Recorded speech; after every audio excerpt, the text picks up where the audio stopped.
નમસ્કાર દર્શક મિત્રો, ગુજરાતી ટીવી લાઈવમાં આપનું સ્વાગત છે। વડોદરા લોકસભા બેઠકના ભારતીય જનતા પાર્ટીના ઉમેદવાર ડોક્ટર હેમાંગ જોશીનો ભવ્ય વિજય।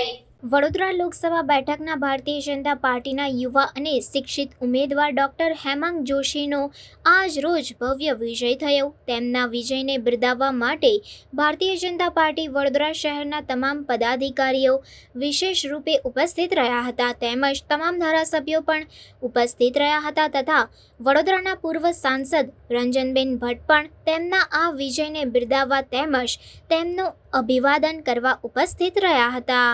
માનનીય મોદી સાહેબના નેતૃત્વમાં ભારતીય જનતા પાર્ટી ત્રીજી વખત કેન્દ્રમાં જ્યારે સરકાર બનાવવા જઈ રહી છે અને 400થી વધારે સીટના નારા સાથે જ્યારે ભારતીય જનતા પાર્ટી મેદાનમાં ઉતરેલી હતી ત્યારે લોકોને શંકા હતી, પણ આજના પરિણામો બતાવે છે, આજનો ટ્રેન્ડ બતાવે છે કે 400થી પણ વધારે સીટ ઉપર ભારતીય જનતા પાર્ટીના ઉમેદવાર વિજય બનશે। ત્યારે વડોદરા લોકસભામાં બહુ જ મોટી બહુમતીથી ભારતીય જનતા પાર્ટીના ઉમેદવાર ડૉક્ટર હેમાંગ જોશી જીતે તે પ્રકારનો ટ્રેન્ડ ચાલી રહ્યો છે।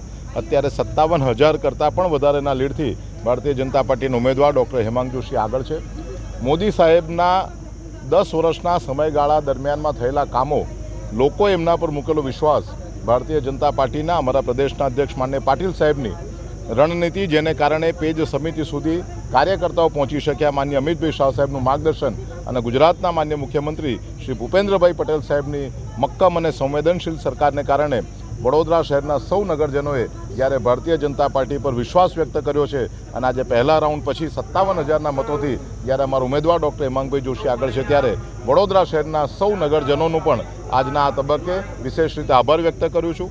42 ડિગ્રીના ટેમ્પરેચરમાં જે રીતે કાર્યકર્તાઓ લોકો સુધી પહોંચીને એમને મતદાન કરવા માટે લઈ ગયા, સમગ્ર ગુજરાતના 8 મહાનગરમાં સૌથી વધારે વોટિંગ જ્યારે વડોદરા મહાનગરમાં થયું છે, ત્યારે કાર્યકર્તાઓનો પણ આ તબક્કે ખૂબ ખૂબ આભાર વ્યક્ત કરું છું।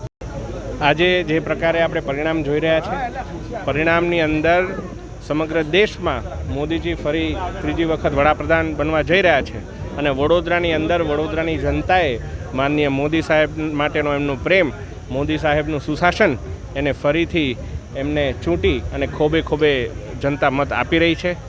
હું આપના માધ્યમથી વડોદરાના તમામ મતદારોનો નતમસ્તક કરીને આભાર માની રહ્યો છું। હજુ તો પરિણામ આવવાનું પણ બાકી છે અને મતગણતરી ચાલે છે, પરંતુ આપ સૌને પરિણામ ખ્યાલ જ છે અને હું માનું છું કે મતદાતાઓની સાથે સાથે અમારા કાર્યકર્તાઓની મહેનત, અમારા તમામ સંગઠનના અમારા અધ્યક્ષીઓ, મહામંત્રીશ્રીઓ અને કાર્યકર્તાઓ, બૂથ લેવલના કાર્યકર્તાઓ, અમારા તમામ ધારાસભ્યશ્રીઓ, કોર્પોરેશનની ટીમ, આ તમામનું એક ટીમવર્ક, એનું આ પરિણામ આપણે જોઈ રહ્યા છે।